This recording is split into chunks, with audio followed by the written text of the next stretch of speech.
acres ain't much out here. They went up there and put it out on their own. The BLM still fined them over $200,000, saying that they had to go out there and put that fire out. They didn't put anybody out on that hill. Hammonds went up there and put it out themselves. With that fine came the demand of their land. That's what they're really after, is their land. And if they couldn't pay that fine, they were going to have to give up their land. That's what they do. They target people who stand up, and then they do what they do. They got it stacked against us as Americans. And really it's about not putting up with it anymore. We spent about two months in Burns before that federal building got taken. What we were trying to do there was establish a committee of representation for the people of Harnett County. And what that means is we had a list of grievances from the people. We had it signed and notarized. We spent about 2 months going around getting those grievances. And we gave it to the county and we gave it to the state. It got ignored, as they usually do. So the next step was to assemble the people of that community. And we did that. They assembled and they elected what they call a safety committee. Our heritage, a safety committee started in 1776 when we didn't have any representation, just like we don't have any representation now. So what that meant was you have these grievances that they're not listening to. What are we going to do? Well, we're going to assemble, which just means a gathering of more than 25 people in the community. Then they're going to elect a safety committee, which is a number of people, 7 to 10, 15, whatever, however big. And they're going to represent that assembly, your community. What they do then is look at those grievances. They investigate those grievances and see if there's validity to those grievances. Then you can elect a citizen grand jury to look at those grievances. Now what we're doing is working within the constitutional rights as citizens to have our grievances heard. That's what we're trying to accomplish here in our state. We're going to go around to every county in the state and we're going to inform people about the safety committee and we're going to start collecting your grievances. Now if you know anybody with grievances, with an issue, can run off their land, targeted, anything, we want to know about it. We want them to write it down, and we're going to collect those. We'll have somebody that'll collect them here. It'll be stocked. When we get enough of those, we're going to call a town hall meeting, and we're going to call your representatives in, and we're going to say, well, what about these issues right here? Okay? We're going to peacefully challenge the bureaucracies. Okay? I didn't go into that refuge. I was asked to, but I'm in it for the long game. I'm not trying to get myself pulled out of the game. I'm not trying to be sitting in jail with them right now. I need to be out here. So that's what we're going to do. You know, I don't have much else to say about that. If you guys have any questions about the safety committee, about how we can form these things and get together, please come talk to me or stop. Really, the people have grievances. We have issues. The bureaucracies, they're going to come and they're going to interpret the laws the way they want. And then they're going to form their policies and they're going to call them law and they're going to put us in jail. Unless we stand up. It takes all of us. And that's what we're trying to do here, is plant those seeds and start to grow something here. It's economics too. You know, these little towns, we're poor. You know, if you look around, Main Street's closing down. And if we can get out there and ranch and log and mine, then we bring our economy back. Well, we do all those things by taking back the land, stewardship, ownership, to the state level and the county level. And that's what we have to accomplish. That's about all I got. Is there any questions? Which representatives are you talking about, state or federal? State. Okay. State. What about bringing the federal in? Well, we can do that. Simpson, Risch, we can do that. I mean, all representatives are good, you know. We can do that. Their hands are tied usually, though. You know, we really have to take it back on a local county level is where we start. When we get that established, we start to move out. And if we're doing that in every county in our state, it's going to be real easy to take it to the state level. It's going to be real easy to take it to the next level.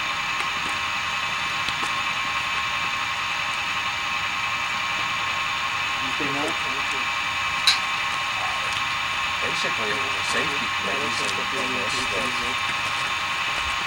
but I don't think people were aware of that they even have that option. But we're just trying to bring forward that there are options that we can pursue instead of just going where we've already been shot down. I believe it was Einstein said that it's no good to keep trying the same thing over and over when you know it fails. So we have to take another step. We have to go at this in another way. All these safety committees, this is another way that really nobody has tried before. So if we can get the community together, it takes all of us. One person at a time can't stand. So if we can bring everybody together, talk to our friends, talk to our families, let them know what we're attempting here, and we have another chance. So when are you going to start that safety committee? We're going to have to, we'll get a list of grievances. People can come to me. We'll get a list of grievances. Then with that, we can form a committee. We're going to have a question and answer, 3%. It'll be March 5th at the Legion Hall. At that point, if people have thought about what they want to do, how they want to go about this, what their grievances are, we can put that all together. It'll be a good place where we can bring it into the middle. When does that start? That will be at noon. So forming the safety committee, really, you can do it right now. If you have the notion to call a town hall meeting and assemble, which is just 25 people from your community, you get together and you start talking about some of the issues, and start holding town halls twice a month. Get that established so that everybody in your community knows, well, twice a month there's going to be a town hall meeting, and we're going to talk about these issues. Once you have that assembly, you can elect a safety committee right there. You look around at who showed up and you say, who do I trust, and you nominate somebody. We can help with all of that. And we're going to get it going. I was supposed to have another member here with some of the grievance forms, but they're not here yet, so I think they may have gotten lost. Coming all the way up from Twin Falls. But so we're definitely going to do that, though. It's starting now. Now is where it started. I think in the next month, as spring breaks here, we're going to be, Scott's here, he lives here, and so we're going to be doing this real soon. Because we got to figure out a way to stay together and to gain from each other, or else, we all kind of drift somewhere. Mm-hmm. And that's what we're trying to do at the 3% Idaho. I'll tell you a little bit about us. We're a statewide organization. We formed after the Bundy Ranch. The founder looked at that and said, well, if that happens here, are we ready to defend ourselves? And so he started implementing the plan, and we all came together and started forming this. Now what we do is we focus on personal sustainability, can we feed ourselves, and tactical civil defense, can we defend ourselves. We get members who have that knowledge and want to pass that on to other members. We have classes, we do all kinds of things. We get the guys out there to train. We make sure that we're thinking about canning, off-grid living, all these kind of different things that we're going to need. And also civil defense. That's where the safety committee. Now other times they form safety committees and citizen grand juries, and it all goes back to common law. What hasn't happened was the enforcement of the jury. Okay, so they get to that point, and the jury will make a ruling, and there's never been any enforcement. Well, the safety committee has the right and obligation to call up the militia if necessary. That's where it all goes.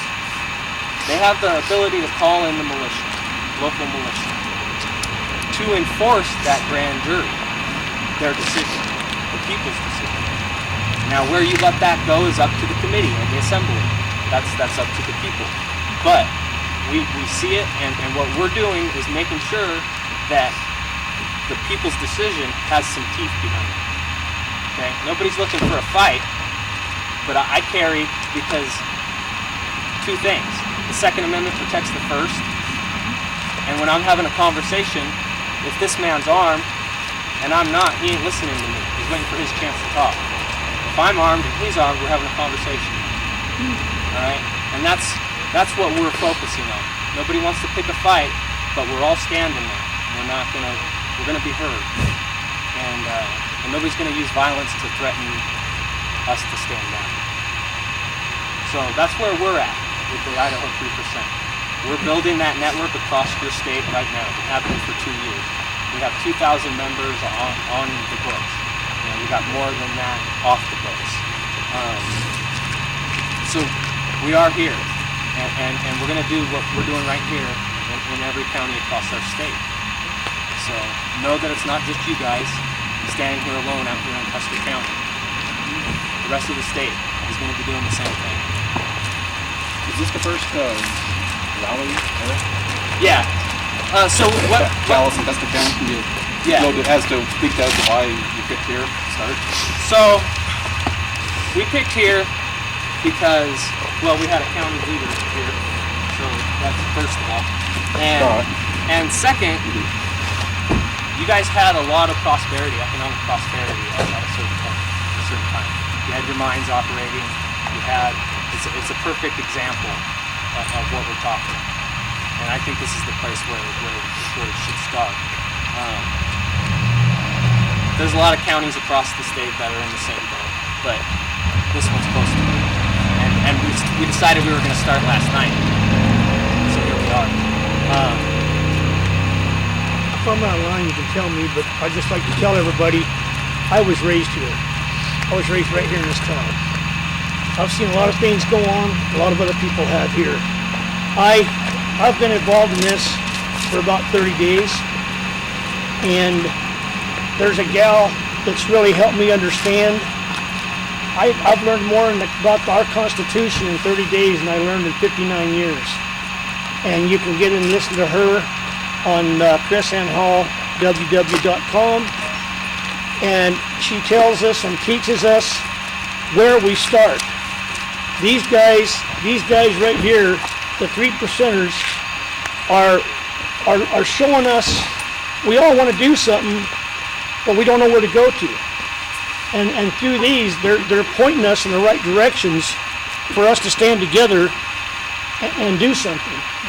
And by learning your Constitution, a lot of you think you know it. Start reading it, because there's a lot you don't understand in it. And it all starts at our county sheriff. That person is the most lawful person there is in your county. He's where we need to start, because he's an elected officer, and he controls this county. And that's where it needs to go.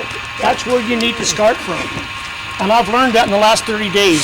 I'm here with the 3%ers because all my life, when I was a kid, I used to ask, how does federal government own Idaho property? This is Idaho property. And I never understood that. And I was never taught that. I'm 59 years old, and I just learned it in the last 30 days. So you need to study, you need to read. I don't do well on computers, but the government use computers to gain knowledge over us, find out what we're doing. Facebook, they know what every one of you on Facebook's doing. They know who your kids are. They know where you go. They know what you eat. They know everything about you. Well, it's kind of turned around on them, because if you use that and you use the YouTube, you can find out what's going on with them also. It's a great tool against them. So it's kind of went reverse on them. And just study your Constitution, because that helps understand what these guys are doing. I mean, it really holds things together and makes you understand more. Article 1, Section 8. I learned about that not too long ago too. Article 1, Section 8. Forts, ports, and one other thing. Yeah. So, they're only entitled to so much of our land. They made sure that was said back when it all started. They've seriously overstepped all of that, and that's where we gotta take it back to. We gotta take it right back to the Constitution. You know, it's okay to say, hey, well, you know, maybe a little bit is okay. No, let's go back to that document. Let's make that our point to shoot for. You know, Article 1, Section 8. It says it right there. They don't need to be out there. We should be taking care of our own land. And we should be saying what's open and what's not. And we should be saying who can mine and who can't, and where they can do that and where they can't. We have interest. We're going to make sure the land's taken care of. You know, we're going to set aside some to be nice and pristine. You know, the state does that. Counties do that. We don't need the feds to do that.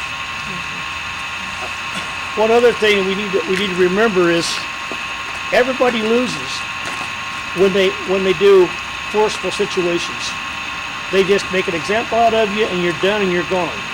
Due process takes a long time on different things to get justice done to the right people. So you can't be impatient. We got to be able to stand with everybody and let things take its time. The 3%ers have people, an intel group, they study it, and they take and they put it towards where it needs to go to lead us. So we're not running blind. A lot of us would have liked to have got together and stand up, but once you stand up and get a group of people behind you, where do you go? None of us know where to go to get anything done. They tell us we can't do it. So due process, remember, don't get impatient. Ask for what you want, get things started in a direction, and then just everybody stand behind and keep it going. And let the people who know what they're doing take care of it. Just be supportive. That's what we need. We need the support. They have a saying, 14 people for every one person in the field. And that's what we need. We have the guys that are training and preparing to defend our Constitution and our state. What we need is everybody to be on board, and that network of support. You know, that's what it is. Let me tell you why I'm here. Because I mean, I can see, you know, I'm just a guy standing here. Nobody knows me. Why I'm here? My vested interest. I was at the Bundy Ranch. Okay, me and 3 of my buddies drove down there because the violation to the First Amendment. They set up this First Amendment free speech zone. And they said, you can protest in this square. If you protest out of the square, we're going to arrest you. And then they did it. They were arresting people for protesting outside of that square, effectively saying, you have no free speech if you're outside of this square. Well, that doesn't fly. That's not okay with me. And me and some of my friends drove down there to let them know, hey, that's not okay. Well, when we got there, things escalated so fast and got so out of hand that at a certain point, there was American citizens standing there ready to shoot each other. And that happened. They got on that loudspeaker and they said, we've been authorized to use lethal force if you take another step towards that fence. Who authorized that? I was standing on the bridge thinking, who authorized that? Where'd that come from? Who thought somewhere that they said that they could say, you can use lethal force on those American citizens? Somewhere, some suit was sitting there and he said that. And we called down to that gate and he said, you can use lethal force, I've authorized it. So there we were, staring at each other, waiting for somebody to hold. Where was our media? Where was our media, right? Well, exactly. And so, I don't want to ever see that happen again. If we can build a network of support to respond to these situations before they get out of hand like that, before they go to that point, then we can de-escalate it. We're reaching out to our local law enforcement, our state law enforcement. We've met with the state domestic terrorist task force unit, the state police. We let them know we have a mission statement, a code of conduct, and a clear goal. And that's well received. Nobody wants to see that happen again, what happened in Nevada. So we're really working on it. Were you on the conference call last night? No. What were that? I lived he brought up the media, and the real media ain't going to tell you nothing about it because they're bought out. They're bought out by the federal government. Pete Santelli was up there in Oregon trying to cover everything to put on YouTube and everything of what was really happening. He has videos and everything. One of the persons, and I don't remember who it was last night, I believe it was our leader, said that Pete Santelli was arrested in Oregon. He's still in jail, and he's being prosecuted for something that he put on one of his videos, and somebody correct me if I'm wrong that heard this. He is in jail right now being prosecuted for something he said 2 years ago on a rally somewhere. Because he said they asked him if he was over a gun rights control or something, and he said, somebody asked him if he was going to give up his gun. And he said something like, they'll get my gun over my dead body or something. And now the feds have turned around and got him on charges of threatening federal officials. Am I telling that true? They're not going to take your guns. You know, so that's why. But if they do, you better not stand up for yourself. Right. But my point is, you got to be careful with the media because he's trying to show us all, but not with the TV media, but showing us what we can do and everything. And now he's in prison for it. Something that happened 2 years ago. He never stayed out at the refuge. Went back to his motel room every night. Went in to show what was going on. He has a radio show. He's the media. You know, we all can be the media. This guy right here with the camera, he's the media right now. He has that right. And they're holding him. They're holding him without bail. And solitary confinement. Solitary confinement. And there's 16 other men that I know and that I care about. They're good men. You know, I may not agree with the way they went about what they were doing, but I know them and their character. And they're all being held right now. And they're not given bail. And it's ridiculous. They're in solitary confinement. Not Clive and Bundy. You know, whether you agree with him or not, he's a 75-year-old man, and he's a flight risk. Come on. You know, so. Yeah, they've won so far on that deal. I think why they're in jail is they were giving people knowledge, and when people get knowledge, people can do something. Exactly. So, LaVoy Finicum is dead. Right now. Murdered. He's murdered, gone, and dead. I knew that man, and all he was an educator. All he was. That's all he did was educate.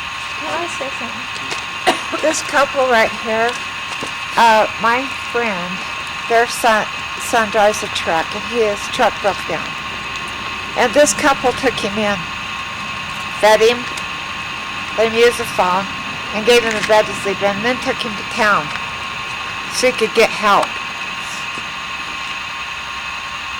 That's all I have to say. I don't even know the people, but that should say something for them. Yeah. That's what we all need to do is help one another. That's why we're all here. It doesn't matter. If somebody needs help across the street, somebody needs snow shovel, do it. We got a motto at the 3% of Idaho. It's neighbors helping neighbors. Yep. And that's what we need to get back to. That's what we need to get back to. You know, whether it's on the grand scheme of things, like us going over to help Oregon, you know, well, we're still just neighbors. We're still just neighbors. If I'm coming from Blaine County up here, you know, we're neighbors. We have to get back to that. We have to circle the wagons, to be quite frank, to be quite honest. It's that time. And we're doing that. We're building that network, and that's why we're here today, is to make sure that you guys know. Now what you can do is take it back to your community. If somebody asks you, well, what were they talking about at that rally? You know, they're talking about our natural rights.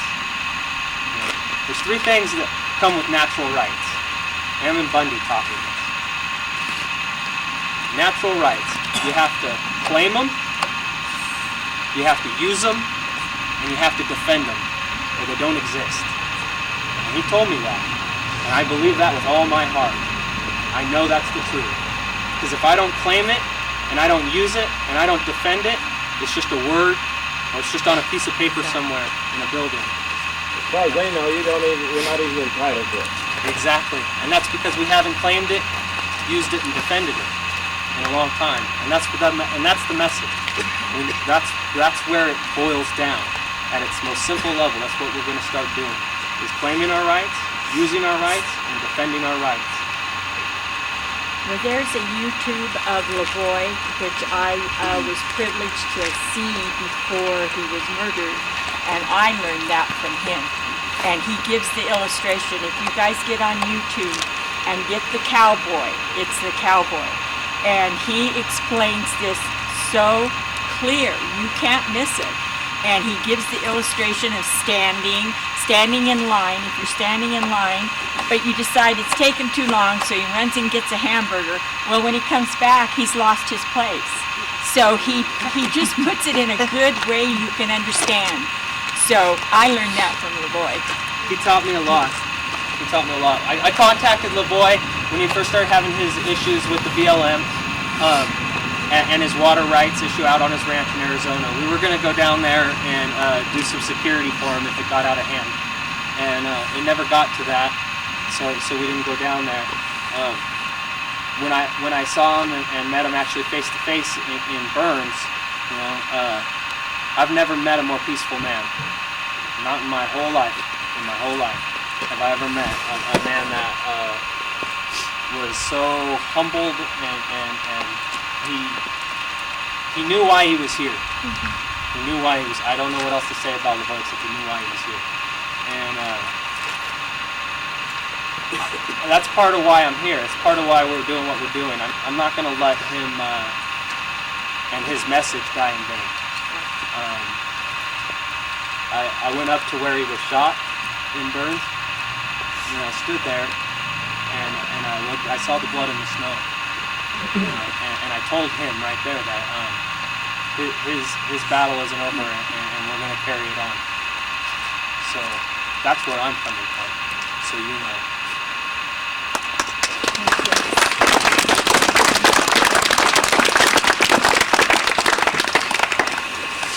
Well, everybody can get on VPN, Steve Worthington, Oath Keepers, and all the stuff that happened in Burns. Anyone who doesn't know can read. You can read anything about it that you want to know. And of course, there's fights on there between somebody because somebody doesn't agree with what happened. But you can see the facts of what did go on that. And if you don't know about it, it's a good place to go to educate yourself on what's coming. It's coming everywhere. So we got some members here too that gonna have some flyers, pamphlets, constitutions. Anybody want a constitution? Yeah. Let's get them handed out.